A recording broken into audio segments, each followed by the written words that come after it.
So Jeremy, it looks like you are streaming. Yeah, I got a little lag on my end. Hold on.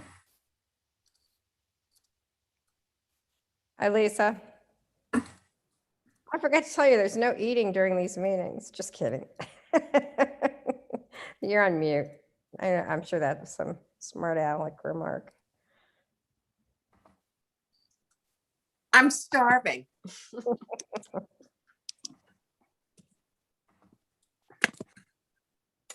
All right, I'm back and I'm getting some other people into the meeting. Sorry about that. Thank you, Jeremy.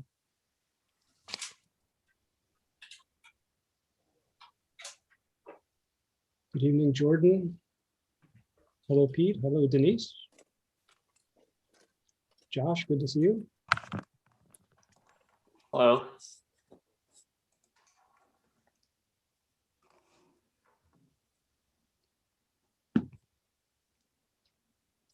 Hey.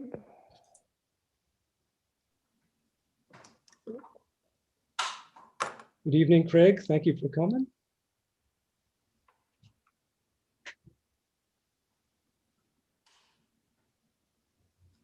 Trying to. All right, Deb, that's what we've got thus far. No one in the waiting room. I'll keep looking at it. We are live on YouTube and it is being recorded. So people know. Okay, well, it's 5:02, so I guess we should get started. Okay, I call the meeting to order at 5:02, and we have Camden, Cushing, Lincolnville, Rockport, Searsmont, Southwestern Waldo County, Vinyl Haven, our guests, and Andy Hart with the Knox County Commission, and there's Mark Ratner. Okay. And here comes Bill Hahn. We have Melissa, Hope is here. And Bill Hahn just came on, Deb. Okay, thank you. Welcome, Mr. Hahn. Hello, Ms. Hall.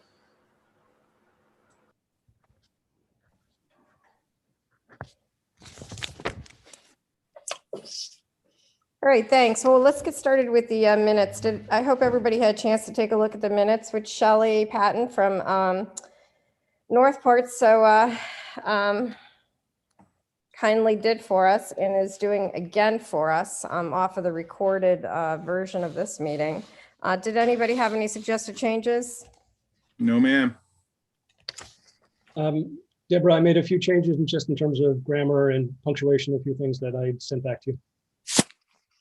Yeah, I had worked off of the version that you sent. Excellent, thank you. So all of those changes should be in here. Okay, somebody want to make a motion to accept the minutes? So moved. A second? Second. And, Thanks, Mark. So that was Jeremy. is anybody opposed? All right, all in favor? We're not going to do a roll call like we're supposed to do for select board meetings because this is not an official group, as you know. We have Deb, Steve Coltie's got his hand up. Steve Coltie. That was to vote yes to accept the meeting. Oh, there you go. Good job. Okay, so thank you. For those of you who have not been on these meetings before, we run this pretty loosely. It's not like a select board meeting because we are not an official body. We hope to be an official body after we have our interlocal agreement passed by certain towns, which, you know, after June 8th will actually be a regional utility and a regional utility board. But until then, we are just a coalition of interested towns with different numbers of people representing our towns. So you can't really have an official vote on matter. All right, so the next thing on the agenda is discussion items. And Mr. Hart, you're here perfectly for the first item on the agenda. Anyway, we did send a number of us, our towns, sent letters to the county commissioners We had attached to the agenda the letter that Camden and Rockport had sent, and I believe that Rockland, and I know that Thomaston has since sent a letter requesting the ARP funds be used for broadband, for regional broadband efforts. We kept it kind of just at that level. And we've also are requesting to meet with the county commissioners when they address this, or when we can address it at the next opportune time. I don't want to put you on the spot, Andy. Did you have anything you wanted to say? Otherwise, we'll just move on. Yeah, I don't have a lot to say, I guess, at this point. The county is, we're actually still waiting for our funding. We tried to go into the Treasury portal yesterday to get our first 50%, because we'll receive 50% of the 7.7 million direct deposit into our account. But we had an error with the portal, so our finance director is trying to figure out what happened. She's actually reached out to Treasury with no response today as of yet. So we're still working on that. We'll get our other 50% a year from now. Well, once we get the first 50%, we get the other 50% a year from then. So we haven't really made any decisions at all because we're still waiting for more in-depth guidance from Treasury. They did issue some interim guidance yesterday, but that's not final. That's up for public comment. And then they'll issue final guidance, hopefully within maybe the next couple of weeks, but it's hard to say. It took a good 6 to 8 weeks to get the interim guidance. So I have to say the federal government moves a little slow. We are certainly open to broadband. I'm actually on a subcommittee with 4 other county administrators and managers and 4 municipal and town or city managers, along with MMA and Maine County Commissioners Association. We're actually talking about how municipalities and counties can work together in spending the American Relief Fund funding that we're going to get. We actually met with Commissioner Johnson from DECD and Hannah Pingree on April 29th. They both were present at our meeting and spoke about what the state is doing with their funding. And one of the things we were trying to figure out is how can the state, county, and municipalities leverage funds to get more bang for the buck. So that's what the intent was of that meeting.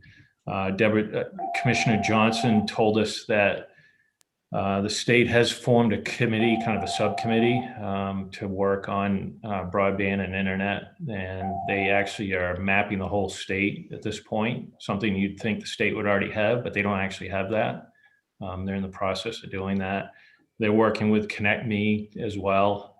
So I actually want to reach out to Commissioner Johnson to see what else that committee can do, because it sounds like that committee can be pretty helpful to assist with that. So the commissioners are really looking at a lot of different things. I mean, they're looking at housing, they're looking at homelessness.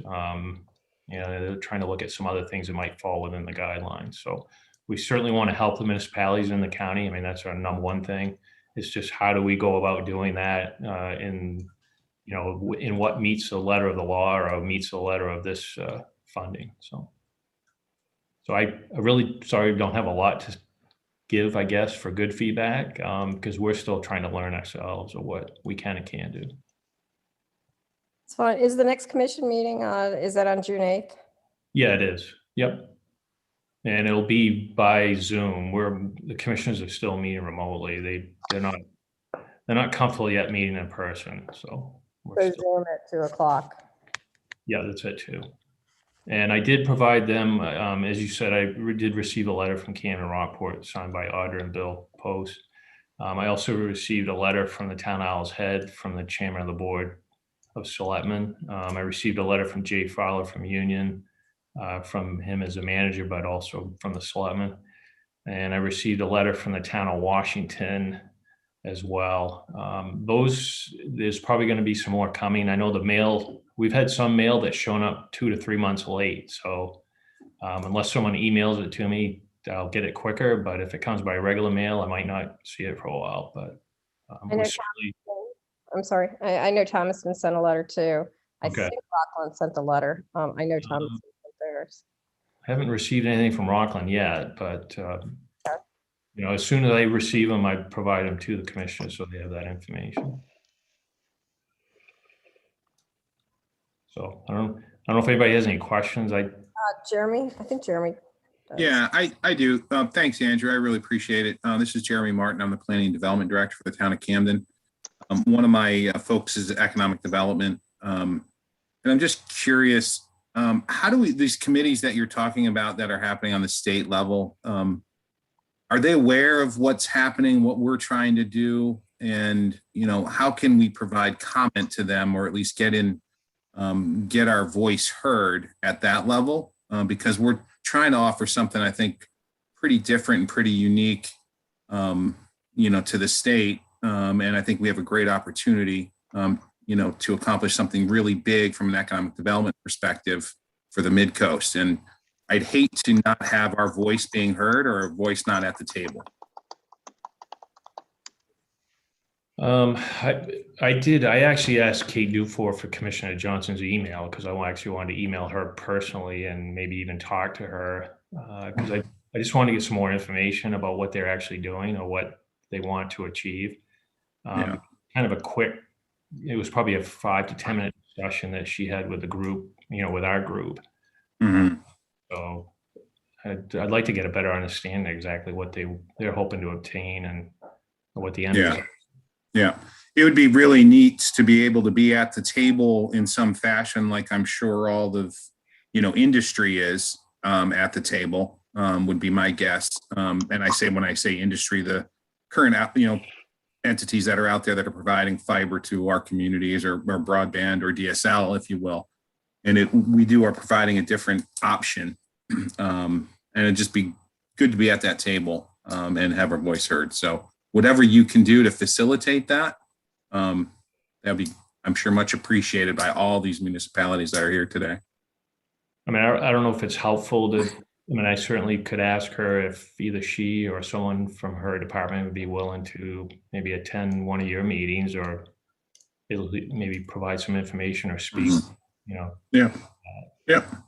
It sounded like they had some funding, they're getting, I think they're getting like 129 million, which is going to turn into $400 million for broadband. Right. The state is. So that's why we wanted to talk to her, was to get an understanding of what's the state's thoughts about, because if we can leverage this, it certainly can go a lot farther than just county doing something or, a few minutes. Well, and another way to leverage it, Andrew, is that, the regional utility, it's not like it's a private entity. The regional utility, after June 8th votes, it's going to be a public utility as recognized by Maine and established by Maine statutes. And it gives us the ability to issue revenue bonds. So we can turn that, that money into something much bigger by the issuance of revenue bonds, and also our ability to get municipal loans. So the mechanism for taking that county ARP funding and growing it is sitting right here.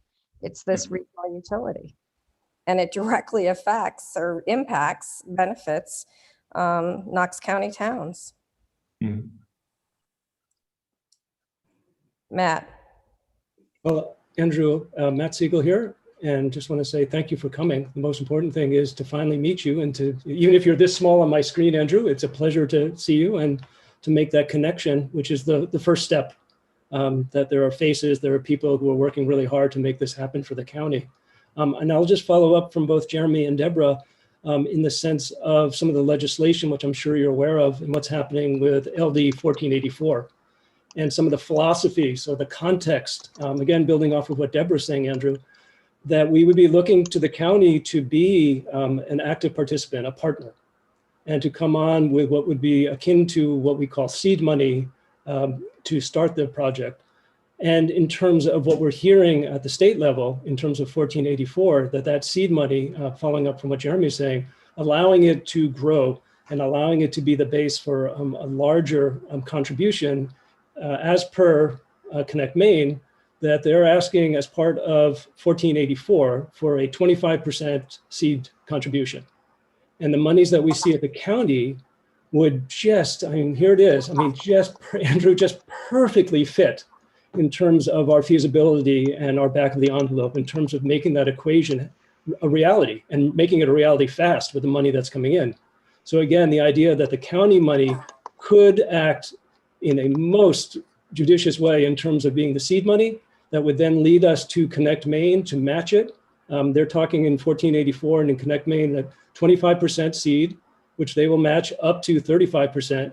And then in terms of our equation, Andrew, in the back of the cocktail napkin, we would take it then the next step further in terms of how we would finance the remainder, in terms of what our debt service would be and what our, again, what the models would be in terms of financing the rest. So I just wanted to put that in there to give you a little context of how important, not even theoretically, but how important the county could be to make this a reality in short term. So again, thank you, Andrew, for coming by and, and visiting with all of us, because look forward to it. Yeah, sorry, Mark Ratton. Andrew, thank you. One more voice. I'm the longest serving member on the Camden Select Board. And since I joined, high-speed internet has always been a priority, because I look at it in our town where we're never going to be the kind of town that has somebody come in and build a big factory. Those kind of jobs are just not going to exist here. We don't have the housing, we don't have the people for it. But the amount of entrepreneurs that are coming here, especially in this past year, coming with their families because we have such a great school system, and looking, using high-speed internet to create jobs is really the future we see in this area. It's a place where, in the years, things have changed and people have realized they can work from home wherever that is. It's particularly important for creating new jobs here. And especially in this last year, seeing the reports that schools had to loan a little mini hotspots for the students so the students could get schooling, because so many people didn't have access to it, is heartbreaking. And, this is a time more than any other where we recognize how important high-speed internet is. And we've been working on this for, with Deborah and some of the people for a couple of years now, and it's all coming together sort of in a perfect storm. I don't know if that's the right term, but it's the right time, the right place, and the right thing to do for our communities. And we're really working hard to make this happen for the people we serve.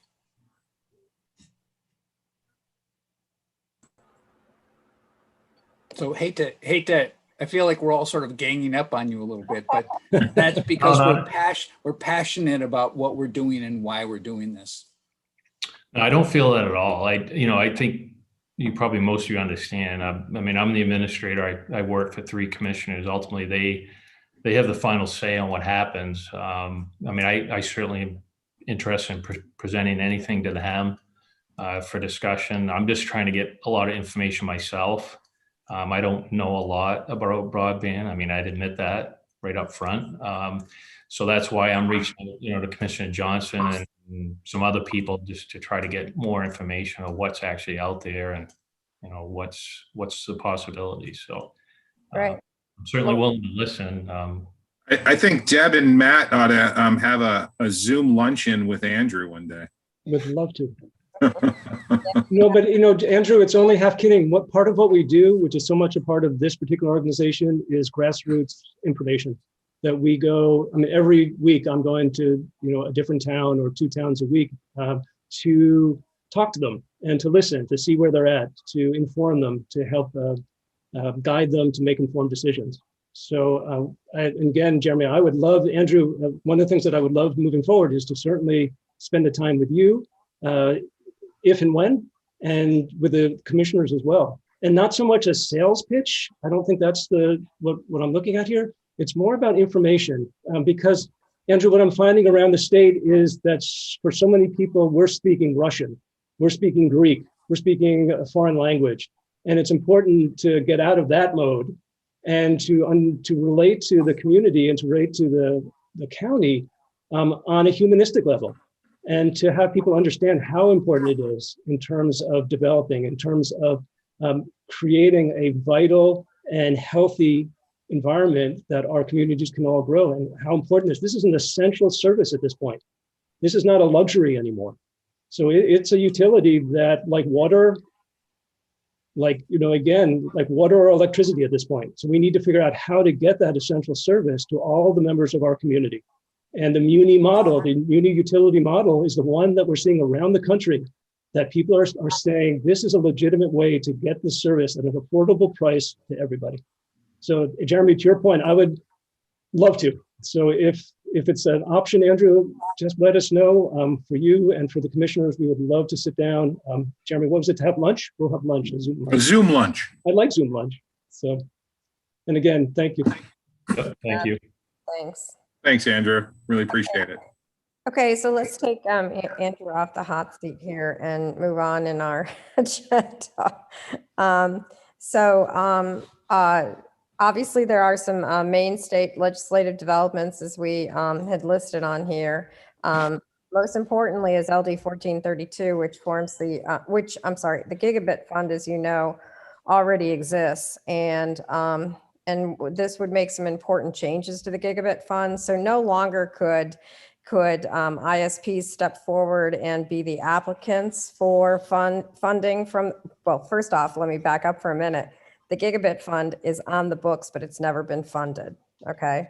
And then secondly, as we know, a lot of funding has been going to ISPs. So, I'm gonna say this for a couple of our new attendees tonight, that there are examples like the CARES Act where local profit-making entities have gotten 100% funding for building out, or supposed to be building out, homes where students and teachers were, for example, and some of that build out for which they got those funds hasn't even necessarily been completed, though it was supposed to be by December 31st, but that's another story. But the point is that we as a group, as those of us who are members of the group know, we don't support the idea of taking taxpayer money and giving it to ISPs. The taxpayer money should go to open access networks that are then owned by the taxpayers, owned by the municipalities. And that's what our regional network certainly is all about. And of course, when we say open access, then those, multiple players multiple ISPs can deliver services, which provides competition, which keeps prices for internet reasonable. So the Gigabit Fund would not make, or would change it so that ISPs are not an eligible applicant, but only municipal and regional utilities or networks would be able to apply for that Gigabit funding. We are hoping that a large part of that 129 million that's coming to the state, or a significant part of that, will go into the Gigabit Fund, but who knows? We hope that the legislation gets passed, but who knows? But there's a lot of bipartisan support for it. Broadband is no longer a partisan issue as it once was, and that's obviously a good thing. There are other aspects about the Gigabit Fund, but we certainly would fit right into it. In discussions with Representative Berry, Senator Bennett, all of those folks confirm, as does the main Broadband Coalition, that our regional utility is, right in the sweet spot of what they want to see to be a model in the state. And to get some monies from that Gigabit Fund or from other, sources within the state. So we really are being looked to as a potential model here. I can't tell you how many times we hear that from so many different places, important places. The LD 1484 enhances the authority of Connect Maine. It really turns it into this new entity that is much more robust than the Connect Maine authority has ever been. And it would have administrative responsibilities, for example, over the Gigabit Fund. Does anybody want to add anything about any of those pieces of legislation? Jeremy. Just a comment. Have we reached out to our reps or senators at all? Oh, yeah. We've submitted testimony in favor of the Gigabit Fund. Yeah, we've been very awesome. In Thank that. you. Thank you. Josh, thanks to Josh Gerritsen. Josh is here somewhere. There's Josh. I'm here. He delivered the testimony for us on some of this Great. legislation. Thanks, Josh. Yep, you're welcome. Okay, so into federal funding, we've already talked about the ARP funding. Obviously, the Treasury guidance, the interim guidance came out on May 10th. It talks about unserved and underserved, but it's interesting because it defines unserved and underserved as being one or more homes or businesses that has under 25/3 download upload. And we all have those kinds of folks in our communities. I mean, we have them to different degrees, right? But we have them. And certainly, you know, what we're doing as a regional utility is trying to focus on some of the communities that don't have very much connectivity. There's more, you know, more on the guidance, but I think that it also has a provision in there that says they want to prioritize local and regional efforts that are owned by the taxpayers as opposed to private ISPs. That's a good provision in there as well. And what they're looking to have broadband be 100 over 100 fits perfectly, right, within our minimum. Our guiding principles say minimum, any ISP doing business, delivering services on our open access network would have to provide 100 download, 100 upload symmetrical up to a gig. And so we fit, and it's last mile, it's obviously fiber optic. So everything we're doing fits perfectly into that guidance.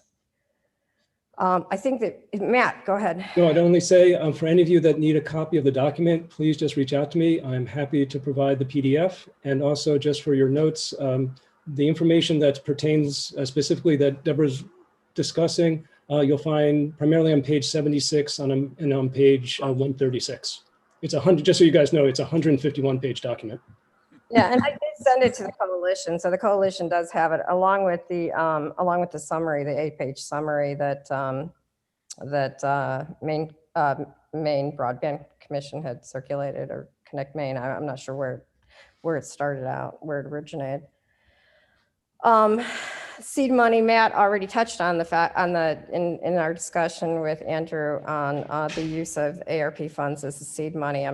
I don't think that we probably have to go into that more than we already have. I think that basically leads us to reporting on some of the Midcoast Internet meetings that we've been having, unless anybody has questions before we get there.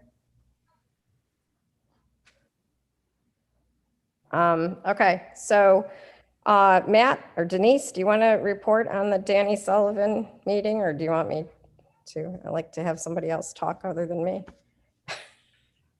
Denise?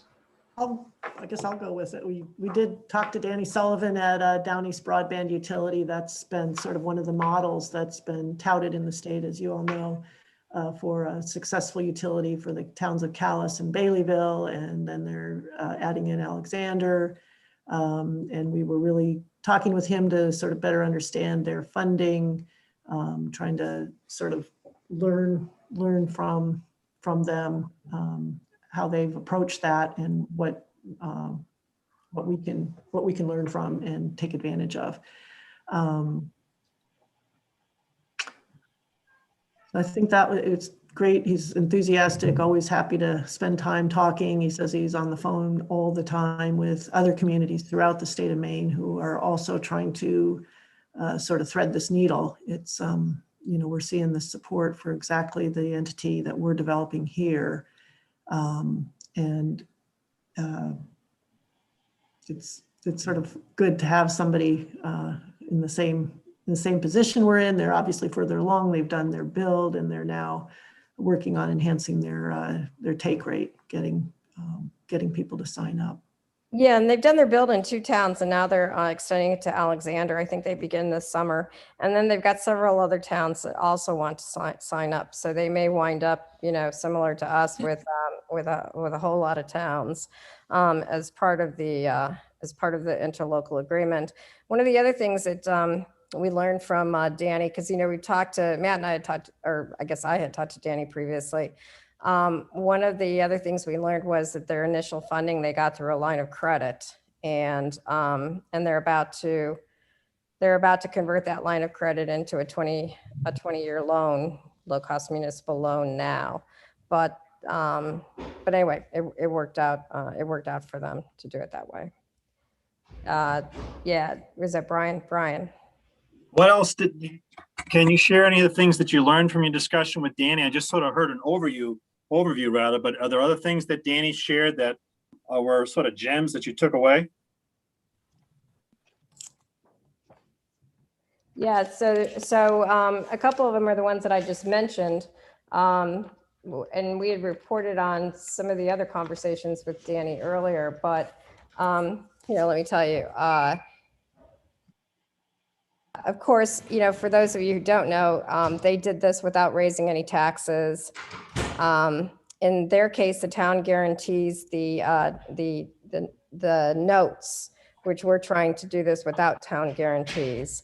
We talked about the fact that FAME, the Finance Authority of Maine, is a possibility for potential state guarantees of any loans that we would take out, and we're in the process of making some initial connections with FAME because we have taken the position that we don't want the towns to guarantee what we're doing.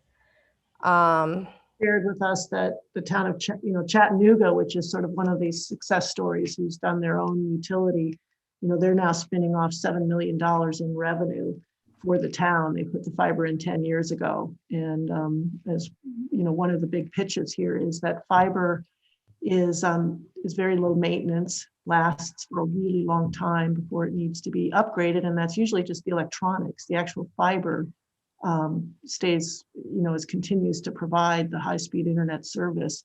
So very quickly, once you pay back your installation costs, then you're in a revenue mode. And that would, rather than going to a Spectrum or one of the private operators, would redound to the benefit of the municipality. Also, to Denise's point, there's this Digital Frontiers. Maine Broadband Coalition is doing the Digital Frontiers series, and at 11 o'clock tomorrow is their next one. And I was asked to be a speaker on that, so I am. So I'm going to fulfill the role of the developing regional coalition. Danny is going to be there for people who want to hear more from Danny. He's going to be there for that, the regional utility that is up and running and lit. And then this will be interesting to many of you. Dennis Pappas is going to be there. Dennis, after our planning session last week of the panel, asked to speak to me offline. So we did right after the session. And it was very interesting. He is at the city of, he runs the network for the city of Longmont called Nextlight. Is it Nextlight, I think, out in Colorado. And Dennis used to be he used to be employed by CenturyLink, and his job was to try to stop municipal networks from forming. And he said, of course, it wasn't the right thing, but that's what his job was. And, he now is happy to be on the other side of things. But anyway, he has well over 23,000 customers in the city of Longmont. They have a gigabit service, and they are bringing in $18 million of revenue a year. And he said that they're adding customers like crazy. He said by a date certain, we'll hear tomorrow what that date is. They expect to be at 25,000 customers, that they are making so much money that they are looking at, I think their service, I'm not looking at my notes on that, but I think their service is $69.95. Yeah, 18 million a year, I said. Their service, I think, is $69.95 or $59.95, one or the other. And they're talking about bringing down, they're making so much money, they're talking about reducing their service, their internet service significantly. They also have some programs where people can they have a school fund program where they can add extra money to their payment of their bill every month. And that goes directly to helping out students, paying for the internet for students whose parents can't afford it. they have anyway, they have a lot of great programs, and he's got a lot of good stuff to say. He gave me some advice with respect to, building and the size of the fiber and so forth and so on. So he's a real wealth of information. So anybody who can listen to that tomorrow at 11 o'clock, forget what I have to say. You hear me all the time, but tune in for Dennis Pappas. And of course it's going to be, it's going to be recorded. So if you can't do it tomorrow, then you can certainly listen to it later. And Brian, to your point, much of what we're hearing from the Danny Sullivans and the Kyle Leathers are about the details. Yeah. And so, before these meetings, we have a little conference. We're like, well, how much of the details do we want to get into in a general meeting? For instance, as Deborah just discussed, we're hearing over and over for particular detail is about something called 288 fiber, which is it's about 40% more expensive, but it's truly a future-proof fiber system. So what we're gleaning from all of these people who have gone ahead of us, really, Brian, is about a strategy. The best way to not just finance, again, we started, hello, Andrew, we were talking about finance, but it's not just about financing.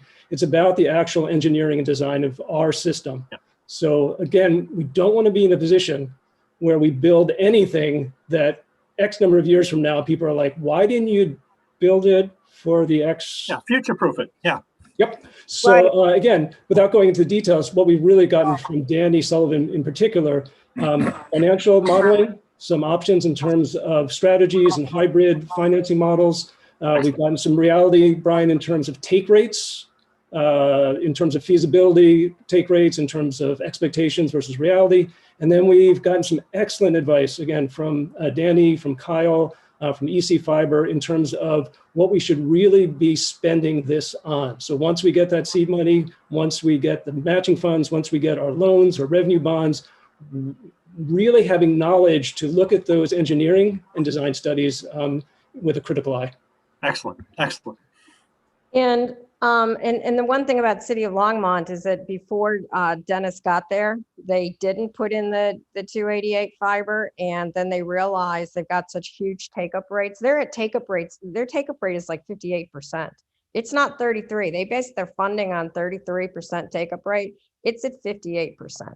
And so they needed more fiber. So they're having to go back and rebuild, put in more fiber, which is what he was cautioning us about. Don't do what we in that respect. So Kyle Leathers, Katahdin, they've got the regional utility, and they're in the process of going out for they have gone out for their RFP. And so, of course, Kyle Leathers couldn't talk to us about, he had to be pretty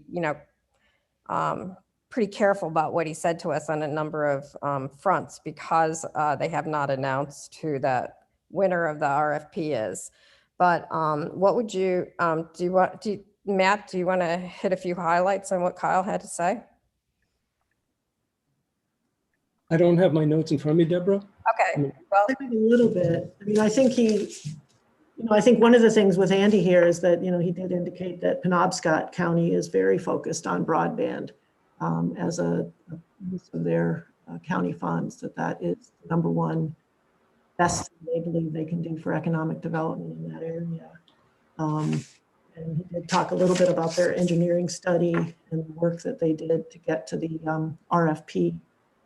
And then the assistance that FAME, the Finance Authority of Maine. And I'll just piggyback off, Brian, off of Denise. FAME keeps coming up over and over for all of you folks. And that is one of our top of the list organizations to be in contact with, to understand better, to start to have a working relationship. Again, the Finance Authority of Maine absolutely sounds like they're going to be a participant in one manner or another as we move forward. And the other thing with their, Brian, one of the other things that people seem to light up about, again, in terms of seed money and figuring out what the best way is. We talked to Andrew, hello Andrew again, about how those ARP funds could be a magnificent way to start this, but also we're hearing many other options, including public-private, private, social loans. So again, Brian, we're really trying to now move this whole organization, this whole endeavor into the analysis of the many, many financial models or these hybrid models that are out there. And someone like Kyle Leathers was fantastic in terms of giving us, so we don't have to reinvent the wheel. He could tick off 6 or 8 of these models that they had gone through.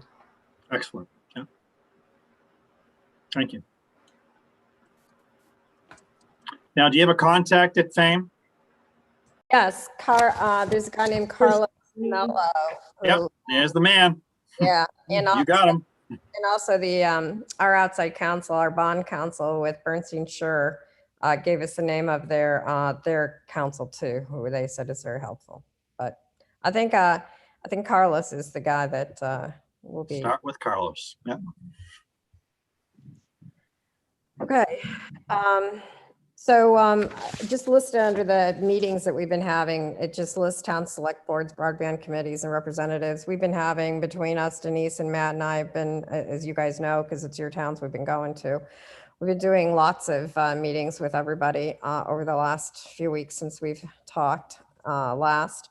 Unitel, I don't think that we should get into a big discussion of Unitel here, just to say that it was interesting because I think we reported at the last meeting that we had a discussion with Larry Sturz, who is chairman of the board for Unitel and Unitech, and also chairman of the board for Camden National.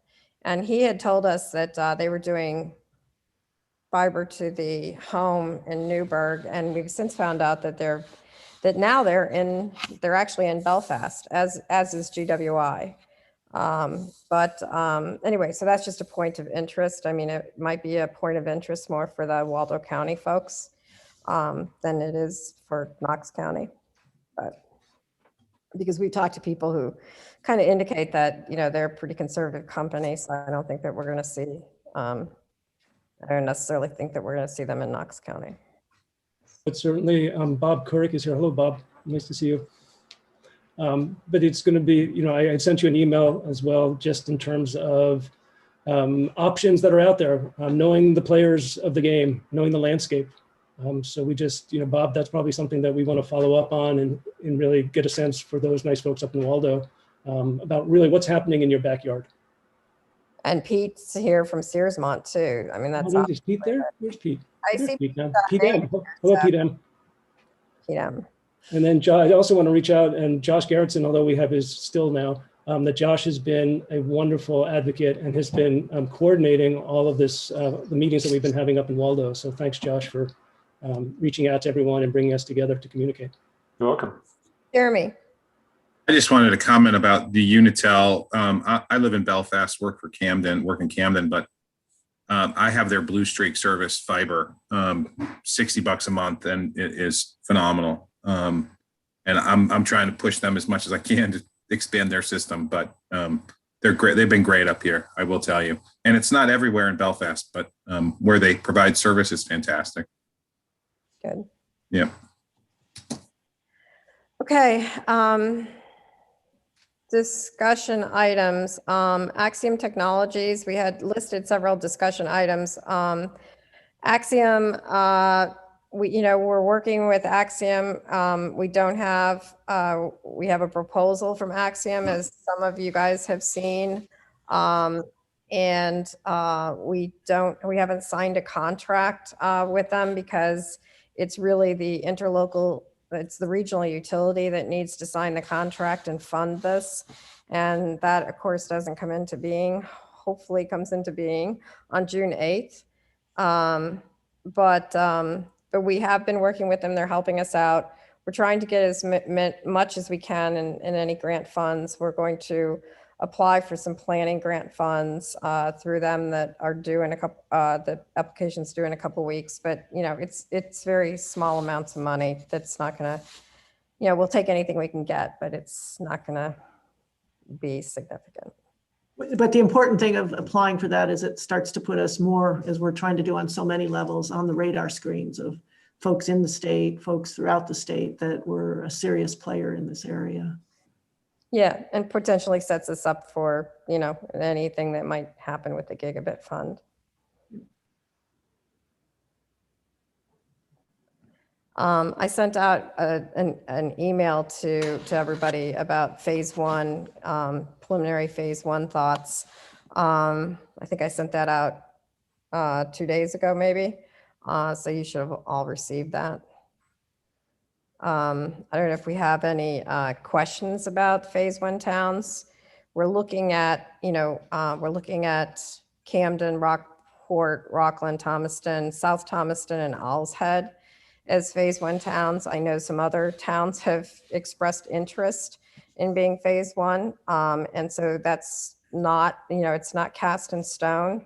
Again, the build, how the build gets accomplished is not cast in stone, but I think that there's a lot of thinking that we start in the smaller towns that have less internet access, and we go from there. So do not assume that it's Camden and Rockport and Rockland who are in phase one. I mean, who are in the first part of the build. Deborah, is there a deadline for when the coalition decides who the phase one towns are? Well, first off, it has to be the regional utility. So what's going to happen is once the regional utility, once the voters approve the interlocal agreement on June 8th, then theoretically on June 9th, we hope that Camden and Rockport, as the two charter municipalities, will then have at their organizational meetings that they have to have following their election, that then they will sign the article.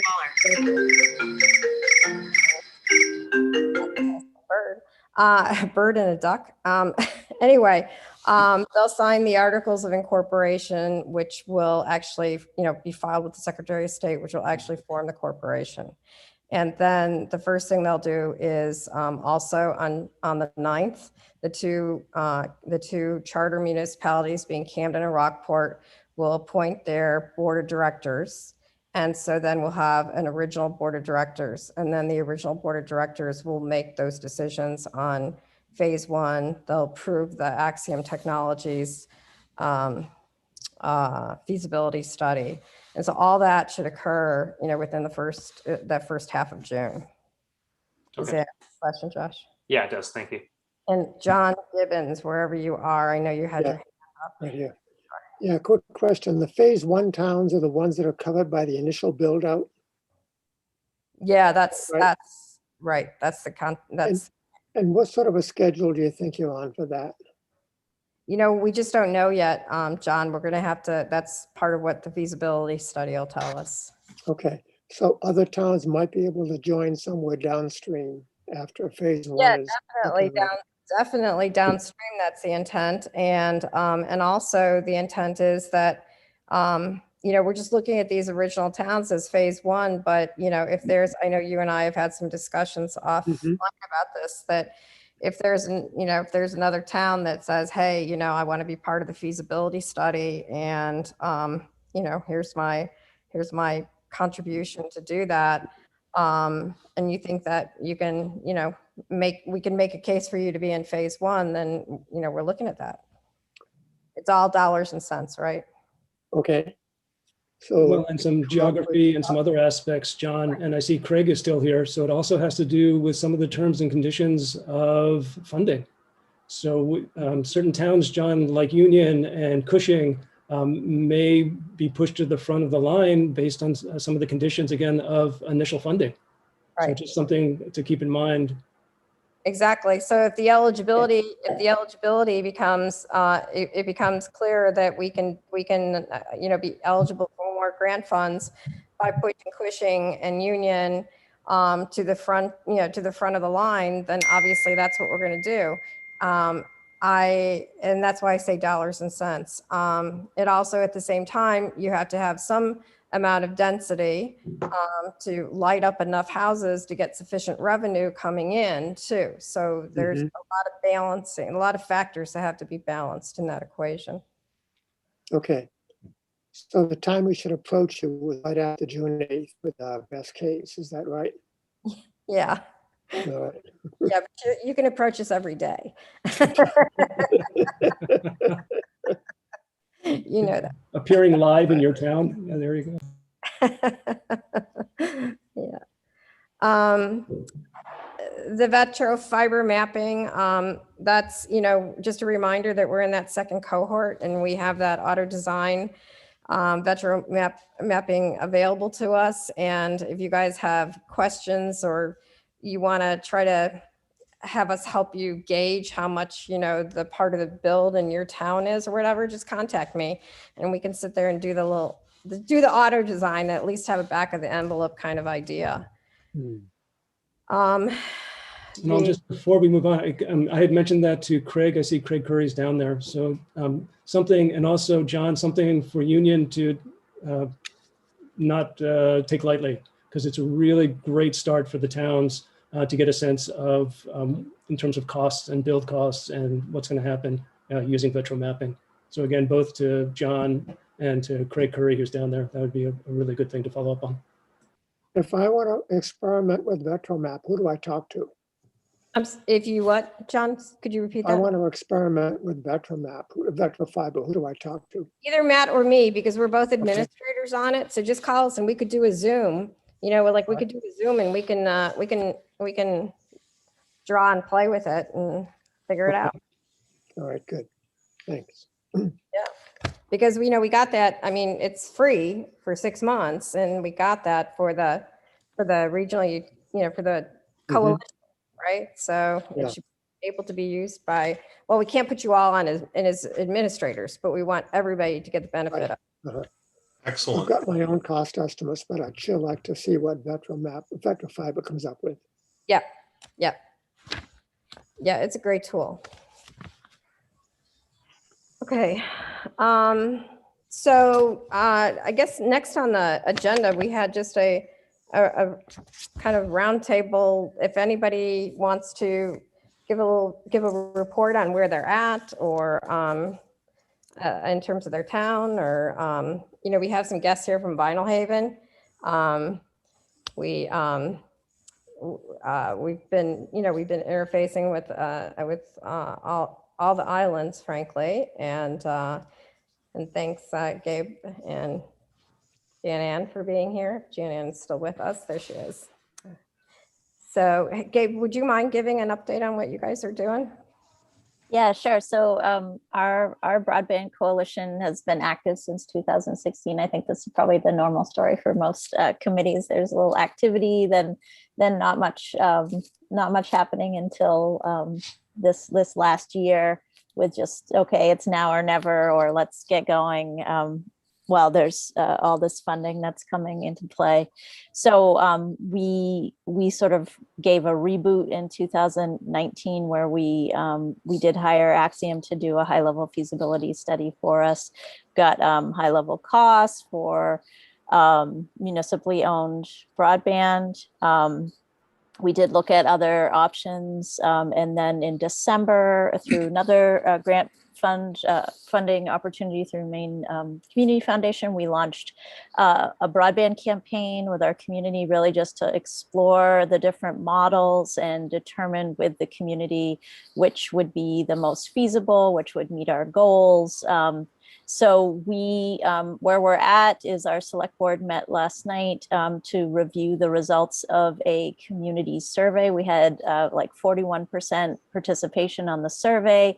I think it was, Janan can probably correct me if I'm wrong, but I think it was a 70% of respondents were in favor of supporting municipal broadband, and the build out costs that we put, saying that it would be paid for through taxation. We said $5 million. That's not what we had in our report. We had 3.9 in our report, but there were things that were missing, and we wanted to be comprehensive and ensure we could also reach some of the unbridged outer islands off of Vinyl Haven. So anyway, the results of the select board meeting last night, after reviewing those survey results, is that the board has decided to hold a public hearing in June, mid to early to mid June. And from that, we will move to a referendum vote. Doesn't mean we're going to do a $5 million build out, even if it says, even if we get the yes vote, we are definitely needing to secure funding because we have a lot of capital projects on the books and upcoming, and we want to just make sure we can secure significant grant funding to bring that cost down. So that's where we're at. Great. Thank Thanks, you. Kate. Anybody else? Craig, I saw that you did. Yeah, I'll go next because I gotta go to another meeting at 6. So, we had a wonderful public hearing in Cushing with Matt on Monday night. He answered a lot of questions from citizens and from the select board. And I think we're going to proceed with, we had the public hearing, that was the public hearing, and now we're going to proceed with a special town meeting. We haven't set the date, but it'll be sometime in mid to late June to vote on both funding the Axios feasibility study and also to vote on allowing the select board, us, to sign an interlocal agreement with the utility, which hopefully by that time is a legal entity. So that's where we're at in Cushing. Great. Thanks, Craig. Yep. Thanks, Craig. Okay. Anybody else? Brian. Well, good evening, folks. I'm from the town of Thomaston. We are moving ahead with having a discussion with the Midcoast Internet Connection folks, coalition folks rather, to come and talk to our select board and economic development committee. And gosh, if I say the wrong dates right now, Deborah, Matt, and Denise, I'll look like a fool. They've had so many dates floating around. I believe it's the 19th. The 19th. And then we're going to be doing some type of a public forum that's going to be both online and in person to sort of do a community meeting with our town to try and, again, introduce them to the Internet Coalition folks to, again, become more comfortable. As Matt and others were saying earlier, it's the education part that, again, some people just don't know. Their eyes glaze over. They just don't get it. And that's understandable. It's a whole different language. So we're very excited about those things happening. The town managers, as Deborah said earlier, our town manager signed a letter and sent it over to Deep Pockets, Andrew Hart from Knox County, asking for some support to the Broadband Coalition group. I'm pleased that you smiled when I said that, Andrew, because you must want to change your phone at this point because your phone is ringing off the hook. I can appreciate that. So Kara sent that off to you. You should be getting that in your email if you haven't already. And let me see what else is going on. We've got it on our ballot. But thank you. The ballot. It's on the ballot for allowing the select board, giving them the ability to sign for the interlocal agreement. So that is on our ballot for June. So we're trying to keep pace with, we understand that things are moving along. We're trying to educate, still keep things moving along, and enjoy hearing that. Again, you folks that are doing this are volunteering a ton of your lives to get informed and try and move this forward. And we are deeply appreciative of this. And I'm glad that you're meeting with folks both in state and out of state that have learned so much and have passed on gems of whatever 288 fiber is. Well, that's something new. That obviously that's something that we got to be considering at some point, just because if this build out requires that, that's something to know on this side of the build out. So again, making progress, looking forward to hosting you folks in Thomaston on May 19th and we'll take it from there. Any questions? Did I forget anything from anyone who's here on the call from Thomaston? I think you covered it, Brian. Thank you. Anybody else? Could I say something? This is Janann. Yeah. I've lost my connection. I've lost my video. I would just like to respond to something Brian said about it all being Greek to people. They don't, what the heck is broadband?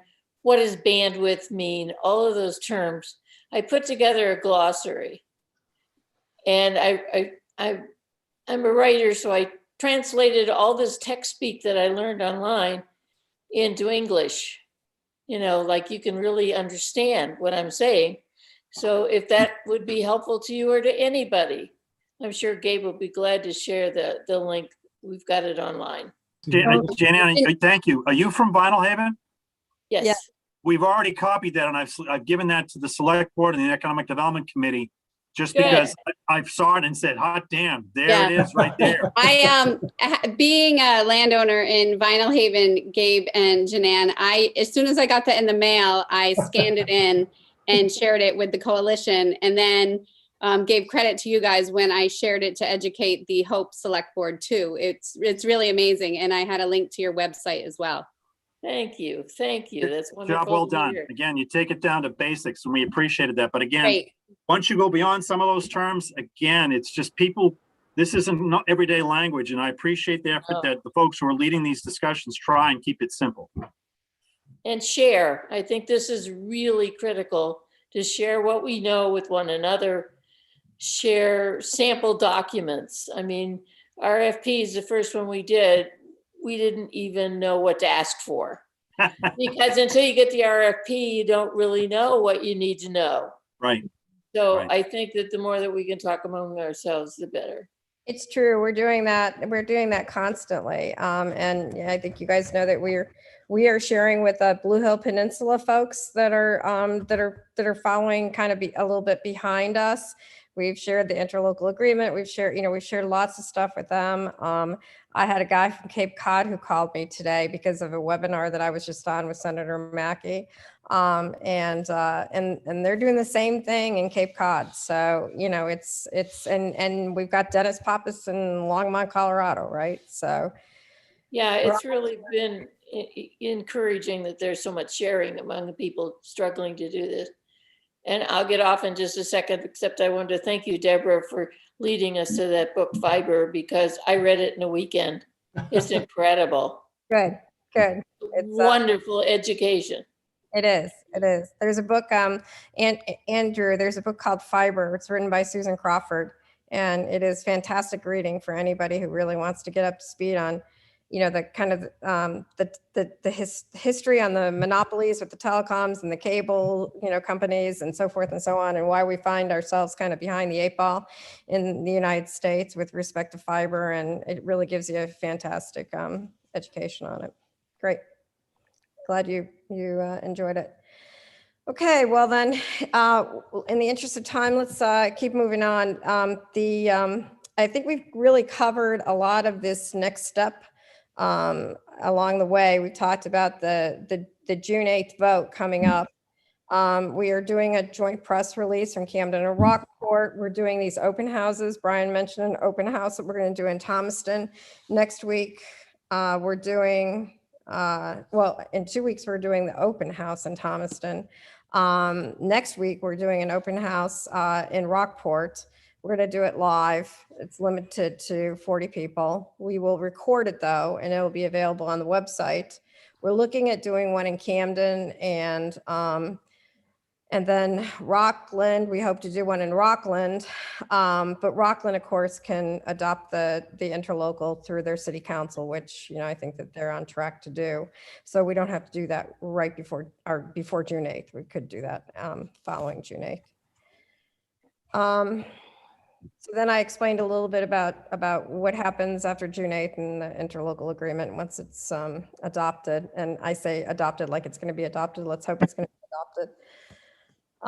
Okay, then moving into the finance part of the discussion, we've started now really meeting, just initial meetings with Bangor Savings, Camden National. You guys all know Steve Matteo, who's on our group.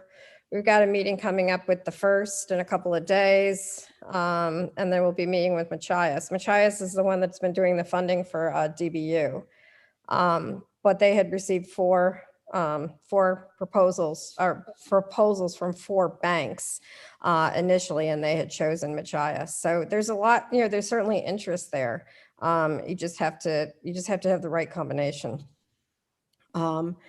You have to have the right combination of funding. You have to have the right you have to have, whether or not you have towns backing up loans and so forth. But if you don't have towns backing up loans, then you have to have, the state guaranteeing that or whatever. So we touched on that earlier.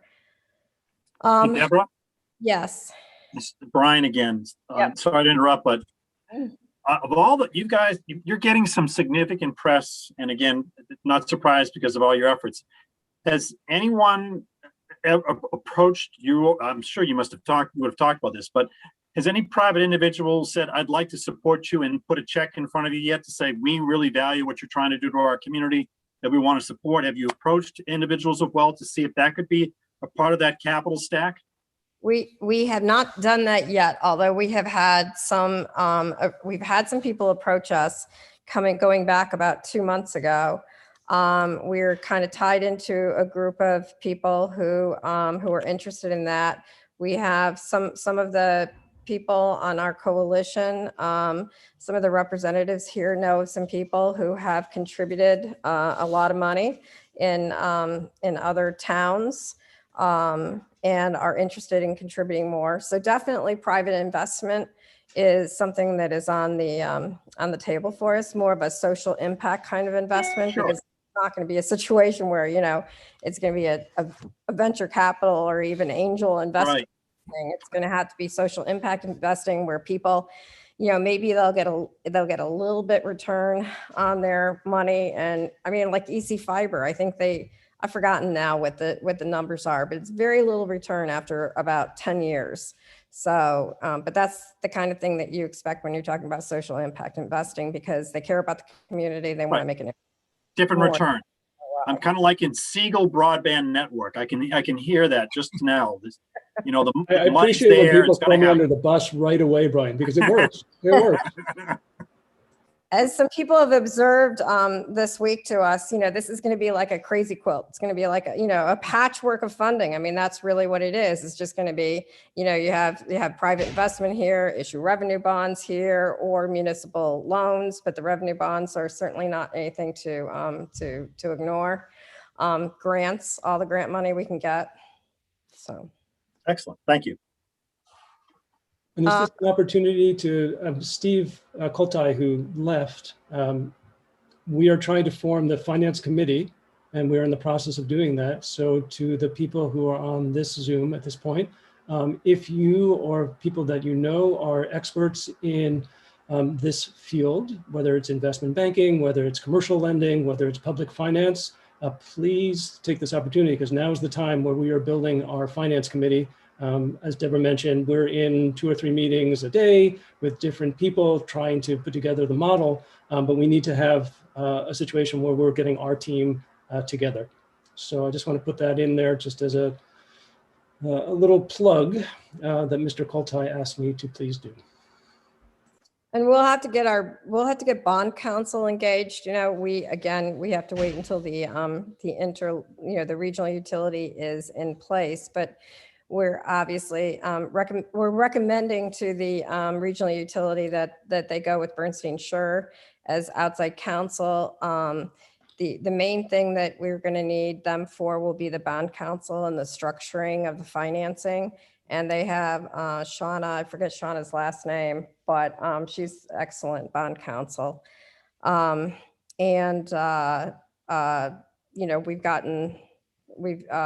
anyway, that's something that is obviously going to have to come out of the funding. So, but we're working toward that. One thing I wanted to mention too, I mentioned this Digital Frontiers thing tomorrow at 11 o'clock. There is going to be that's part 1 of the municipal network Digital Frontiers session. Then there's going to be a part 2. And I don't know when the part 2 is, to tell you the truth. I hope it's not tomorrow, and I just don't know, but I've not seen a date for it.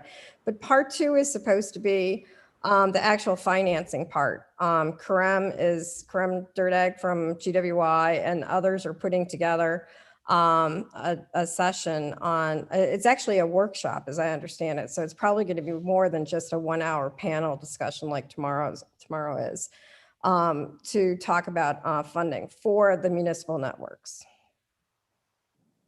So keep your eye out on that. And that's going to be available when it is announced on the main broadband coalition website. Okay, and then that takes us to Marcom, which is, I think, is probably our last, our last discussion is marketing. So, John, would you like to lead us off, or? Sure. So as Deborah's indicated, we're already off and running with a lot of things. Quick updates. Social media front, where we've launched our Facebook page, posting about 2 to 3 postings per week minimum. We're working on an @Midcoast internet identity, trying to get that from GWI. I'm not sure where that conversation is. Matt or Deb, do you know what's going on with that? I think it was Stephen Koltai who. Okay, Stephen's following up on that. Earned media, you've heard probably or seen that we've been getting write-ups in the Bangor Daily News, CBS 13, Portland. Deborah and Matt have become, media stars out of this, so that's great. You guys did a great job, even doing social distancing. That was quite remarkable. I got contacted by her on Sunday, and boom, on Monday we were on TV. It was like, okay. Yeah, great job. We're getting good ongoing support from Courier Village Soup. Working on Penn Bay Pilot next. I've already put out feelers there. I'm thinking once the press release, what's the date for putting the press release out? Do we know? For the June 8th? For the Yeah. June, no. Well, I'm thinking for the next Wednesday's presentation at the Opera House.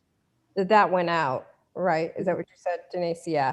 Yeah, that's what I wasn't clear which John was wondering about the press release. I think for the joint press release for the June 8th vote. Okay. Yeah. So I'm expecting we'll get, we'll certainly get somebody following up with us on that.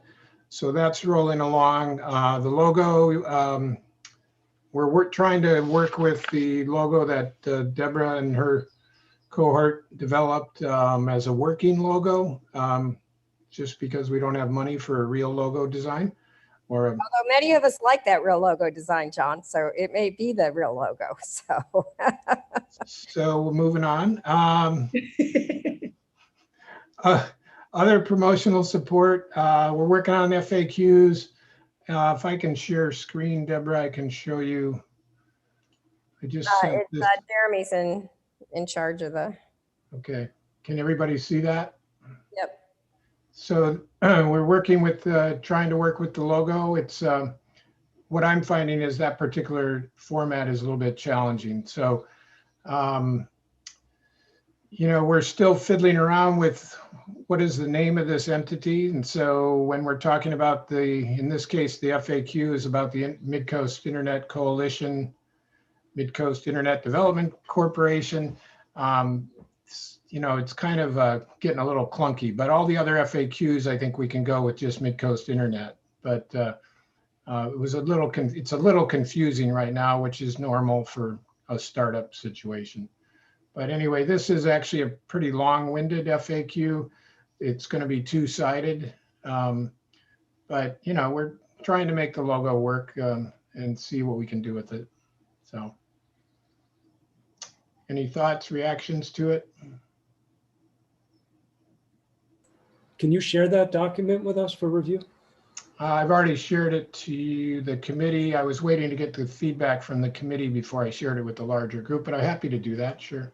Or just, I didn't see it. If it's shared with the committee, I don't have it in my inbox. It'd be great, please. Thank you. Yeah, I think Mark. I just. I'm sorry, Mark. You're on mute. John, I have a question about social media. When you're posting on Facebook, are you actually boosting the posts to the region, or are you just putting them out there randomly? We're not boosting because it's a marketing expense and our budget is zero. So, you make a good point. Boosting is very, very inexpensive. Yeah. And I think if we had some money, we should probably be thinking about putting it there. I mean, for a couple $100 for 2 weeks, we could get some serious boosting. Yeah, and I think you can basically, do it by zip code and reach everybody we need to reach, especially in Rockport and Camden, where we're going to have people voting on June 8th. So yeah, we could easily geo target, but let's discuss. Can we put that on the agenda for Friday, please? Okay. Sounds good, Matt. Yeah, that'd be great. Thank you. Because again, if we have a specific target and a specific price that we and something that we think is needed, we should discuss. Let's discuss on Friday. So other things you guys have heard about the open houses. We're doing other promotional support. As I mentioned, the FAQs and flyers. We're putting up flyers around town from around Rockport anyway on the upcoming open houses. Denise and Deborah have putting up some already. I'm putting up a bunch. Joe's going to help me with that. So we've got a long list of public places and we're just going to be getting them up everywhere we can. Matt and Josh are working on Let's Connect, video spots. I'm not sure when we'll start seeing some of those. Josh and Matt, any thoughts on that? Yes. Well, I'm leaving on Saturday for 10 days for my bachelor's trip. So when I get back, I'll get right on it. This wedding thing is getting in the way, Josh. I know, I'm terribly sorry. And John, we do have some options. I've even talked to that we have some options that we might try and put together while Mr. G is off pre-marriage, whatever you guys do pre-marriage. So we'll just, we might have some options to do something, a couple of small shoots just before he gets back. Okay, this is a family program. We can't talk about that. That's why, yeah, everything is G-rated. So anyway, we're working on trying to support some of the presenters with slide decks. Deborah, I was waiting to get, sort of an outline of what you want to do. So if you could, you sent me something for your most recent talk. I don't know if you want that for your general. No, we're not going to do the slides tomorrow. So that'll just be my outline that I'll do on the digital frontier. So that's right. Sorry, I do owe you some thoughts on slides. Beyond that, we've moved the website over to an independent platform to create some separation between Deborah's business accounts, and that's working well. Josh has been doing a lot of good updates there. And I'm not sure what else we want to talk about on websites, Deborah. You have that on the agenda, so I guess that's a good segue out of it. Yeah, it's just a placeholder in case you had anything that you wanted to raise. So I think we've got our hands full trying to just, deal with the work we've got at the moment. So I'm not going out there looking for more, but I think the website's operational right now. We're going to be looking for ways to probably move some things around a little bit, make it a little bit more about getting people to sign up as the primary, opening pitch, if you will. Yep. So we can capture their names. By the way, the meetings with the banks, they have really underscored how important having that pre-sales, pre-subscription, whatever program is to show that potential take rate. So yeah, no, we get that, but until we kind of have a little bit more to work with, I don't know how far we can push that way because we don't have the information for them to sign up yet. So. Well, I mean, you really kind of have to wait until June 8th anyway, Yeah. I mean, as soon as we can jump on that, we're going to jump on it. But at the moment, we're kind of circling the airport, so to speak. So, yep. So that's marketing. Okay, thanks. Anybody have any questions? Brian? Is it inappropriate to ask like some of the companies that you're engaged with, like the lenders, if they wouldn't mind sponsoring some Facebook costs that are going on to try and market. And again, just small dollar amounts. I'm not sure if you can accept money at this point because you're not, I don't think you're registered yet, but again, that's cheap money for a lender who wants to have an impact on this utility that's going to move forward. And, you know, I'm just trying to encourage you to take those steps if you haven't. Yeah. Or not. Good point. No, good point, Brian. Yeah, that's a good. It is a good point. Hey, I'll take money wherever it wants to come from. I'm not bashful about that. And I'm not sure if you're set up to take it yet, but again, that you're right, $200 to do some more focused Facebook marketing is it's affordable. Yeah. Right, and frankly, some of us have, you know, been contributing our own dime so far on some of this. You know, the website and other things that we've done. We've you know, we've been doing on our own. So Okay. a couple $100 is not tough to come up with, but Just wanted to put that in. Yep, look forward to it on Friday again. It'll be something that we can bring up. It'll be great. okay. Great. So that's really it for the planned agenda. There is other matters before we do adjournment, if somebody has any other matters. But before we go there, let me just point out that we on page 4 of the agenda, the next meetings, June 2nd is not a change in meetings. It's only 3 weeks from now instead of 4 weeks. As you know, that we're usually on the second Wednesday of each month, but because it's election day, we had set the June date as being June 2nd. And then Matt provides this list, which I think is a nice idea, of reference guide of some of the groups and contact individuals in this arena for you guys to have at your fingertips. And Josh, did you have something? I saw your hand up as well. Yeah, I just wanted to give the coalition just a little update on Connect Maine's proposed rules change. So they have their board has voted to recommend changing the designation of broadband service to 100 over 100 and a separate designation of unserved based on slower speeds of 50 and 10. So this is a change from the previous numbers, and I'll be giving a public comment on behalf of the coalition tomorrow, basically saying that we don't think 50 over 10 is good enough, that it should be symmetrical, should be at least 50 over 50. And also apparently when the Connect Maine board met, there was confusion over where the 50-10 number even came from. Mm-hmm. And I would surmise that came from LCI because their slowest fiber service starts at 50-10.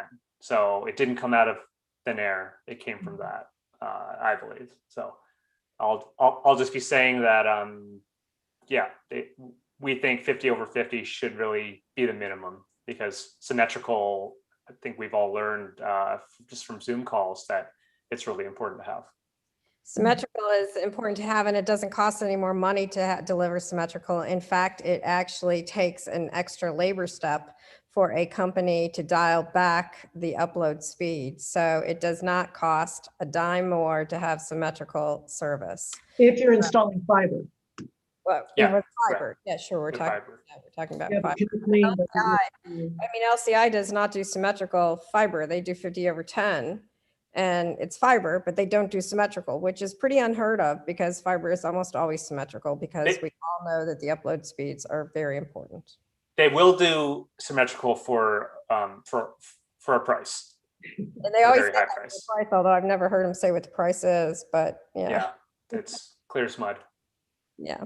Okay. So well, on a non-agenda item, or before we adjourn, just to hope in Lincolnville, some great news coming from the feds at this point, as they're starting to restaff the FCC. For the last 4 years under a different administration, they had gutted it. So they were basically not an operating mechanism in terms of policy. But as of this week, they are actively trying to restaff the FCC. And one of the agenda items has to do with the Telecommunications Act, and something called Title II for broadband. I lost. Somehow I hit something and it's. So the idea with Title II for broadband, which we will, I think that's Anne who's on there right now. But again, just for you, Title II in the broadest strokes, because we are running late, has to do with the regulation of the broadband industry. And under that regulation of Title II, if broadband is designated as a regulated industry by the FCC, it would include things like mandatory open access. Oh my God, that's exactly. incredible. That's why I just wanted to end on a happy note for you nice folks out there in Hope and Lincolnville. Wow. Again, this is down the road. This is, and it just got discussed again by the senator from Massachusetts this afternoon, once again, during his press conference. Again, this is out there, but, and Melissa, because I adore you, it's not the knight in shining armor, but it just shows that all the work we're doing, there are people at the highest levels who understand and appreciate it. And for those of you who are fighting the good fight and are being handcuffed in one way or another, or for those of us who are facing challenges every day, and you even Gabe out there on the island, you know, and you have all kinds of challenges, just keep in mind that the voices are starting to be heard at the highest levels. And if things go as we predict in the short term, that there will be change at the FCC that could help us tremendously. Incredible. So we'll see. Again, we're small. Deborah says to me, baby steps. I'm like, okay, whatever you want, Deborah, baby steps, I'll take them. Yeah. So again, just to end on a positive note for you guys who are having some challenges up there. That's great news. Yeah, just at this point, just communicating with our ISP over the last, they're missing for the last week and a half. So any regulation is welcome. So we shall see. We shall see. Anything else under other matters? Thank you, Matt. You're welcome. Well, I just real quick, I don't know if maybe Josh has told you this or not, but we, the select board of Lincoln actually drafted a letter and are sending it to Maine, letting them know that we did not partner with any service providers for a community grant, and that was directly in response to LCI applying without our permission for the community grant. So, okay, that's interesting. Thanks. Okay, is that it? I'm so sorry that I inadvertently tapped earlier, but I was interested in that document that was explaining all the different terms, and I wanted to know if it was going on the website. I believe it was Jan who wrote it. Yeah, from Vinyl Haven. Yes. So I didn't know if that could be something like a glossary of terms on a separate page on the Midcoast Internet website. Jan Ann, if you don't mind sharing that with us, we could share it with the coalition and perhaps. Not at all. I think the more people that have access to just basic terms, the better off we'll all be. Great, thank you. Well, thanks, Gabe, for putting it up there. And Melissa, you have a copy as well, so we can take it from. Yeah, I can share it along too. Thank you both.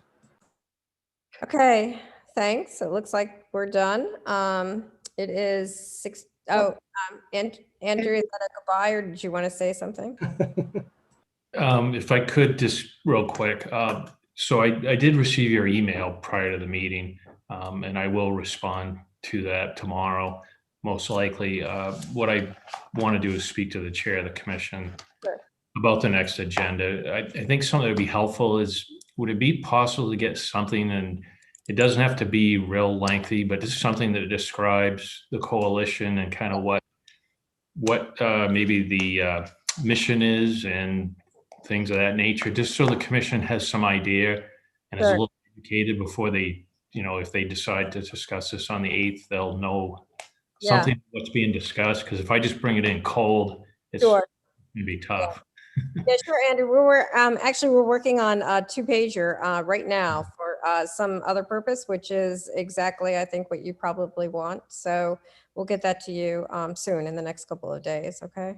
If I can get the terms too, that would be real helpful for the commission and myself too, as well. Yep.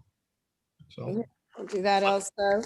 Thank you for allowing me to participate. I appreciate it. I'll probably Thank you for continue. attending. future I meetings. love it. Yeah, that's great. That's great. Thank you, Andrew.